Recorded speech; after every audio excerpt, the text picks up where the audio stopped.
देखो भाई, ये फाइनल स्ट्रेटजी होगी टर्म एग्जामिनेशन के लिए। अगर आपने जो जो पॉइंट्स मैं अभी आपके साथ शेयर करने वाला हूँ टर्म एग्जामिनेशन से रिलेटेड, अगर आपने इसको शिद्दत से फॉलो कर दिया तो कोई भी वीडियो और देखने की आपको ज़रूरत नहीं होगी टर्म एग्जामिनेशन के लिए। सबसे पहले तो मुझे कमेंट्स में ये बताना है कि आपके टर्म एग्जामिनेशंस कब से शुरू होने वाले हैं।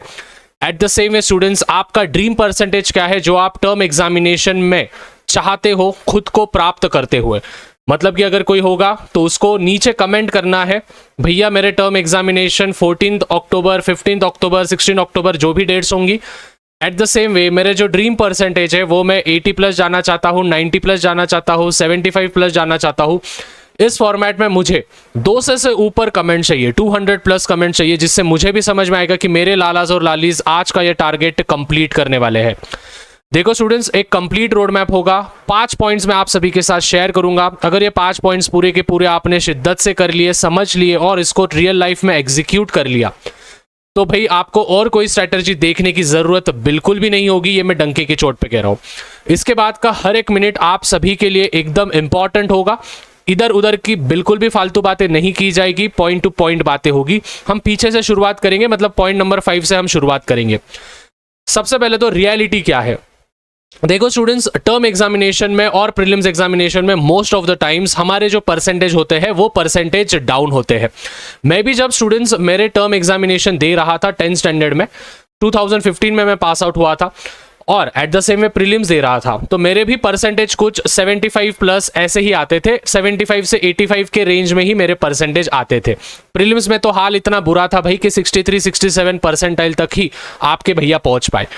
लेकिन फिर उसके बाद जब बोर्ड एग्जामिनेशन हुई 2 महीने बाद, मतलब मार्च में हमारी बोर्ड एग्जामिनेशन थी, तो वहां पे आपके भैया ने 91 परसेंटेज स्कोर किए।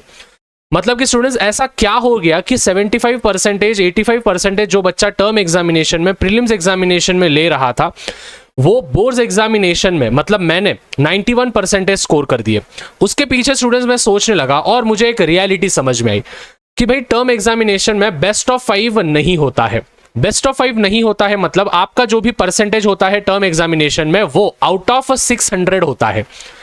मतलब कि टर्म एग्जामिनेशन में अगर किसी बच्चे को 70 परसेंटेज आ रहा है तो समझ जाना बोर्ड्स में उसके 75 परसेंटेज तक आ जाएंगे, अगर वो उसी प्रकार से पढ़ाई करते गया तो। अगर कोई बच्चा होगा जो 85 परसेंटेज टर्म्स एग्जामिनेशन में ला रहा है, अगर वो सेम पढ़ाई करते रहा, उसी शिद्दत से पढ़ाई करते रहा, तो बोर्ड एग्जामिनेशन में 90 परसेंटेज तक वो लेके आ सकता है, मतलब +5 परसेंटेज हो जाते हैं। क्यों स्टूडेंट्स?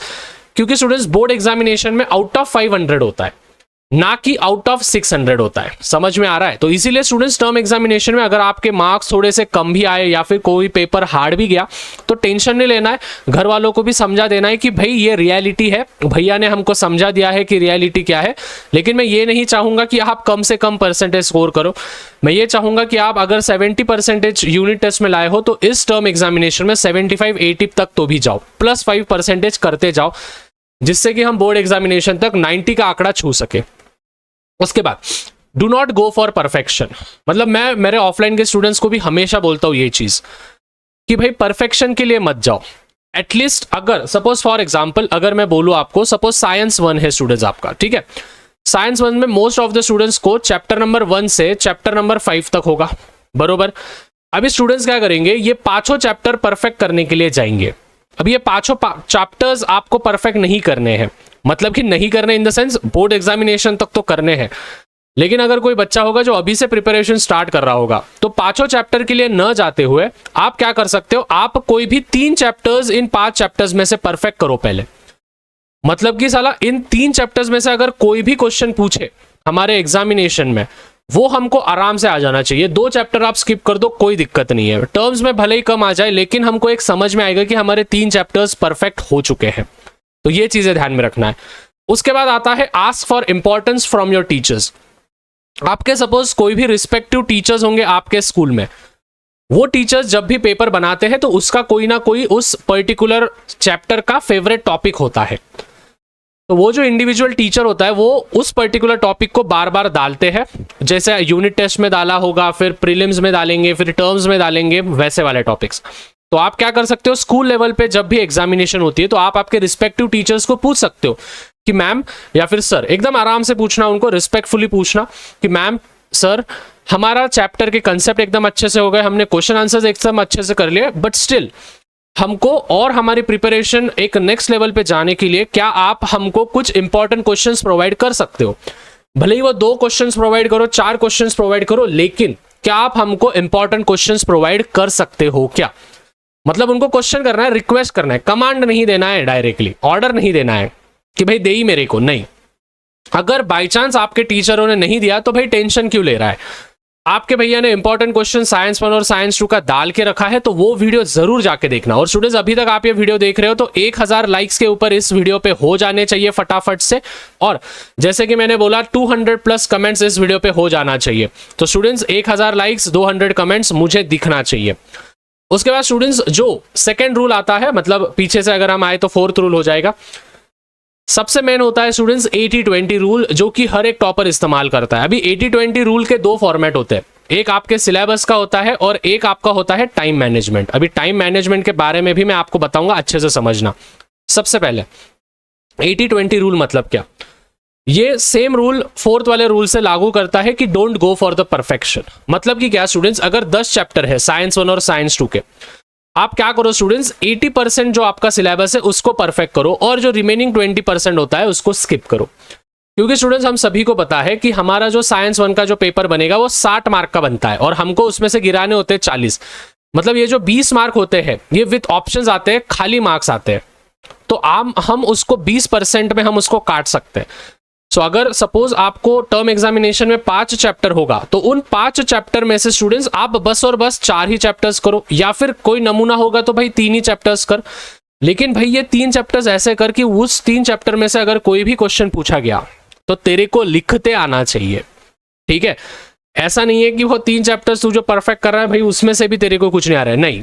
उसमें से तेरे को कंसेप्ट्स आने चाहिए, उसमें के तेरे को एक्सरसाइजेस आने चाहिए, उसमें के मेरे इंपॉर्टेंट क्वेश्चंस लगा देने चाहिए, सभी चीजें आपको आने चाहिए, ठीक है? और अगर मैं टाइम मैनेजमेंट की बात करूं, सपोज कोई बच्चा होगा जो 120 मिनट पढ़ाई कर रहा है, 120 मिनट मतलब हमारे 2 घंटे होते हैं, तो उसमें से वो क्या कर सकता है, 100 मिनट जो होता है वो फुल स्टडी करना, ठीक है? ये टॉपर्स हमेशा फॉलो करते हैं। 100 मिनट जो होता है वो फुल स्टडी करना, और जो रिमेनिंग 20 मिनट्स है वो रिमेनिंग 20 मिनट्स में जो 100 मिनट में आपने पढ़ाई की है उस रिमेनिंग 20 मिनट्स में आपको उसका रिवीजन करना है। मतलब फॉर एग्जांपल अगर मैं साइंस का एक चैप्टर कर रहा हूं, 2 घंटे मेरे को लग रहे मिनिमम, पकड़ के चलता हूं मैं, तो 100 मिनट्स में टाइमर लगा के बैठूंगा। 100 मिनट्स में पूरे क्वेश्चन आंसर्स, पूरे जो भी कॉन्सेप्ट्स वगैरह है वो सभी चीजें एकदम अच्छे से कर लूंगा। और जैसे ही 100 मिनट कंप्लीट होते हैं, लास्ट के जो 20 मिनट होंगे वो 20 मिनट में वापस से उसी टॉपिक का रिवीजन करूंगा कि मेरे को क्या क्या मेरे मगज में बैठा है। अगर आप ये ऐसे प्रकार से स्टडी करोगे तो जाहिर सी बात है कोई माइका लाल नहीं है जो टर्म एग्जामिनेशन में आपको 85 प्लस या फिर 90 प्लस आपको लेके जाएगा, ठीक है? उसके बाद नो योर सिलेबस। सिलेबस मालूम होना बहुत ज्यादा आवश्यक है टर्म एग्जामिनेशन में, कौन सा मार्क्स कितने मार्क को आता है। अभी बहुत सारे बच्चों को सिलेबस से नहीं मालूम होता है। अभी मैं अगर आपको रियलिटी चेक दूं तो हिस्ट्री जैसा सब्जेक्ट में आप 40 में से 20 मार्क विदाउट लर्निंग आप गिरा सकते हो, ठीक है? ये मालूम था आपको? बोलो एक बार चैट्स में, मालूम होगा तो मेरा ही वीडियो से मालूम पड़ा होगा नमूनों। विदाउट लर्निंग आप 40 में से 20 मार्क ले सकते हो हिस्ट्री सब्जेक्ट में। कैसे? बस MCQ करके, पैसेजेस करके, वो क्या बोलते हैं, wrong pair right pair match the following करके, और ट्रू और फॉल्स करके, ठीक है? ट्रू और फॉल्स को थोड़ा सा लर्न करना पड़ता है, बट हाँ।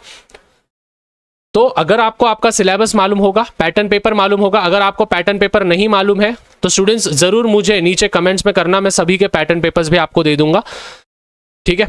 सो I hope students this video was very much valuable for you. जैसे ही मैंने बोला कि भाई कमेंट में बता देना है तेरे एक्सपेक्टेड परसेंटेज, ड्रीम परसेंटेज, और 1000 लाइक्स कमेंट में हो जाने चाहिए। इसी के साथ मिलते हैं स्टूडेंट्स अगले वीडियो में, तब तक मचाते रहो, फोड़ते रहो। और अगला वीडियो जो आएगा वो बहुत ही बढ़िया वीडियो होगा आप सभी के लिए, अक्टूबर की स्ट्रैटेजी होगी, पूरी की पूरी रोड मैप, ठीक है? मिलते हैं तब तक, पीस आउट।